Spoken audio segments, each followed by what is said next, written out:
प्रवासवित्वद्रोध्रुवा भव्याय शाश्वतो वैताशावतन प्रभोदे पुत्रिकुब्धामं पवित्रं मंगलं परं ईशान्या प्राणदात्रामो. आज आपलं हे गोडगाव आहे प्रति पंढरपूर म्हणून संबोधलं जातं। या ठिकाणी आज तुमची पांडुरंगाची पूजा तुमच्या हस्ते होते। काय सांगणार आहे तुम्ही आषाढी एकादशीच्या? हे जे आहे गोडगावचं मंदिर पूर्वीपासून आहे, खूप जुनं आहे, आमच्या वडिलांना पण आठवत नाही, म्हणजे इतक्या जुन्या कालामध्ये ही मूर्तीची स्थापना झालेली आहे आणि हे प्रति पंढरपूरच म्हटलं जातं। आणि गोडगाव गाव क्षेत्र आहे आणि त्याच्यामध्ये असं आपल्या जळगाव जिल्ह्यात महान असं मोठं मंदिर आहे आणि या मंदिरामध्ये चातुर्मास आज आषाढी एकादशी पासून देव शयन करतात आणि चातुर्मास आजपासून सुरुवात होते, म्हणून चातुर्मासाची सुरुवात असल्यामुळे आपल्या गावातील जे यजमान आहेत आता बसले आहेत आपल्यासमोर, त्या यजमान स्वपत्नीसह आणि मी पुजारी आमच्यासह आम्ही भगवंताला पांडुरंगाला स्नान घालून अभिषेक, पंचोपचार पूजा, षोडशोपचार पूजा आणि यथाशक्ती यथाविधीने आपण अभिषेक केला आणि विष्णू सहस्रनाम म्हणून तुलसी दल अर्चन केलं।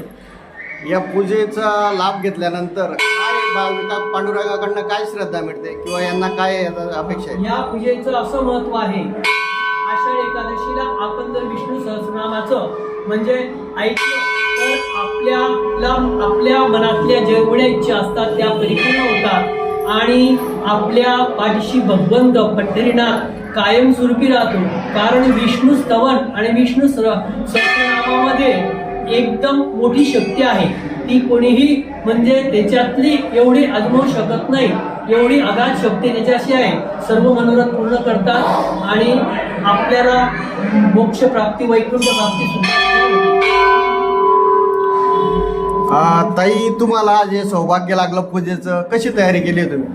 काही नाही, आम्हाला 2 दिवसापासून माहीतच होतं की आमच्या हातची पूजा आहे, तर हे ऐकून खूप आनंद झाला आणि पूजेची देवांनी सांगितल्याप्रमाणे सर्वतोपरी तयारी आम्ही केली आणि सकाळी 5:30लाच इथं हजर झालो आणि ही पूजा करताना खरंच खूप आनंद होत आहे। या अमृत योगावर म्हणेल मी की आमच्या हस्ते आज अभिषेक झाला, याचं खरोखर मनापासून आनंद आम्हाला होत आहे। ताई, तुम्ही एक पेशाने शिक्षिका आहे, आमचे जे मित्र आहेत विजय भाऊ हे पत्रकार आहेत, एवढं कामात वेळ काढून तुम्ही पांडुरंगाला भेट दिली किंवा पूजा केली, याविषयी मनाला काय वाटतंय तुम्हाला की किती आपण हे केलंय?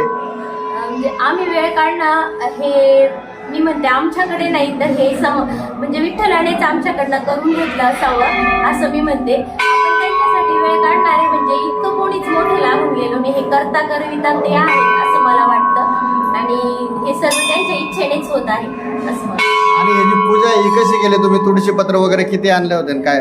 ते विष्णू सहस्रनाम